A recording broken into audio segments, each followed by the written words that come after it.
এই পৃথিবীতে যতগুলো ফল দেখেছি তার মধ্যে সবচেয়ে বেস্ট আমার কাছে হচ্ছে আনারস। আনারসটা দেখলে আমি লোভ সামলাতে পারি না। আসসালামু আলাইকুম, কেমন আছেন আমার আপু ভাইয়ারা, আঙ্কেল আন্টিরা?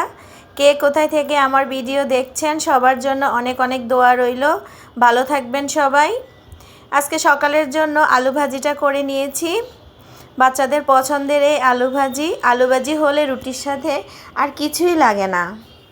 আমি কিন্তু ভাই আলু ভাজি খুব পছন্দ করি, তাই একটু বেশি করেই করেছি। তারপর দুপুরের আয়োজনে চলে এসেছি। আজকে আমি বরবটি দিয়ে রুই মাছ রান্না করব, সাথে আলু টমেটো। আর দেখেন আমি তরকারির জন্য গরম পানি বসিয়ে দিয়েছি। আমি কিন্তু সবসময় তরকারিতে গরম পানি দেওয়ার চেষ্টা করি।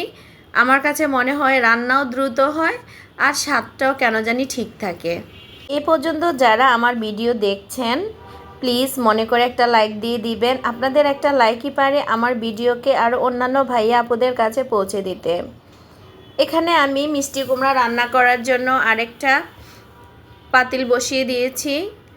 আর এই যে বরবটির জন্য যে মশলাটা কষিয়েছি, মশলাটা কষানো হয়ে গেছে। এখন আমি বরবটি সবজিটা দিয়ে দিব। বরবটি সবজিটা আগে কেন জানি খেতে খুব বেশি ভালো লাগতো, এখন হয়তো একটু কমই লাগে। মনে হচ্ছে রুচির পরিবর্তন।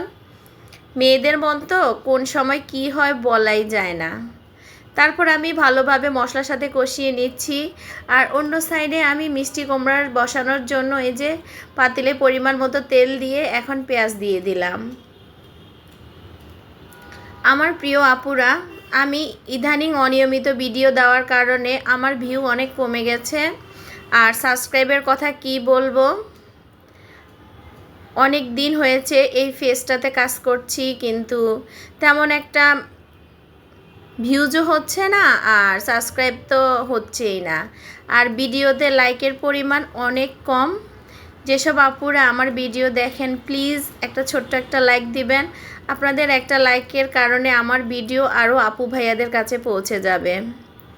আর আমি এখন চেষ্টা করছি নিয়মিত ভিডিও দেওয়ার জন্য, কারণ অনেক দিন আমি নিয়মিত ভিডিও দিতে পারিনি, খুব ব্যস্ত ছিলাম। আমার ছোট ছেলের পরীক্ষা, বড় ছেলের পরীক্ষা, তার মাঝখানে আবার মেহমান ছিল বাসায়। সব মিলিয়ে আমি খুব ব্যস্ত সময় পার করেছি। আর দেখা যায় বাসায় যখন মেহমান থাকে, মেহমানের সাথে ভিডিও শ্যুট করা, এডিটিং করা, ভয়েস দেওয়া খুব একটা বিরক্তকর ব্যাপার আমার কাছে মনে হয়। তাই আমি কয়েকদিন হয়েছে আমি ভিডিও দিচ্ছি না। আর আজকে 5-6 দিনের মতো আমি নিয়মিত ভিডিও দিচ্ছি। আপুরা প্লিজ আমার ভিডিওটা ফুল ওয়াচ করবেন। আর যদি ভালো লাগে সাবস্ক্রাইব করে পাশে থাকবেন। আর আমি যখনই কোনো নতুন ভিডিও দিব আপনাদের কাছে নোটিফিকেশান চলে যাবে। আপনারা আপনাদের সময় মতো আমার ভিডিওটা দেখে নিতে পারবেন। মিষ্টি কুমড়া সবজিটা আমার বাচ্চারা কিন্তু খেতে খুব পছন্দ করে। আর এমনিতেও সবজি খাওয়া আমাদের শরীরের জন্য খুবই প্রয়োজন। এই যে এখানে আমি ঝোলের পানি দিয়ে দিচ্ছি। বরবটিটা হয়ে গেছে কষানো, এখন পরিমাণ মতো ঝোলের পানি দিয়ে মাছ দিয়ে দিব। আমার মিষ্টি আপু ভাইয়ারা কে কোথায় থেকে আমার ভিডিওটা দেখছেন ছোট্ট একটা কমেন্টস করে জানাবেন। আর আমিও ইনশাআল্লাহ আপনাদের সেই কমেন্টসটা ধরে আপনাদের চ্যানেলে ইনশাআল্লাহ পৌঁছে যাব। আর ইউটিউবের নিয়ম মেনে আপনাদের পাশে থাকবো ইনশাআল্লাহ। দেখেন আমার কিন্তু তরকারি রান্না হয়ে গেছে। এইখানে আমি বরবটি, আলু দিয়ে, টমেটো দিয়ে মাছ রান্না করেছি, খুব মজা হয়েছে খেতে। আর সেই সাথে মিষ্টি কুমড়া রান্নাটা অনেক মজা হয়েছে। অনেকেই মিষ্টি কুমড়ার সাথে চিনি দেয়, আমি কিন্তু চিনি দেই না, আমরা এমনিতেই মিষ্টি কুমড়াটা খাই। আল্লাহ হাফেজ সবাইকে।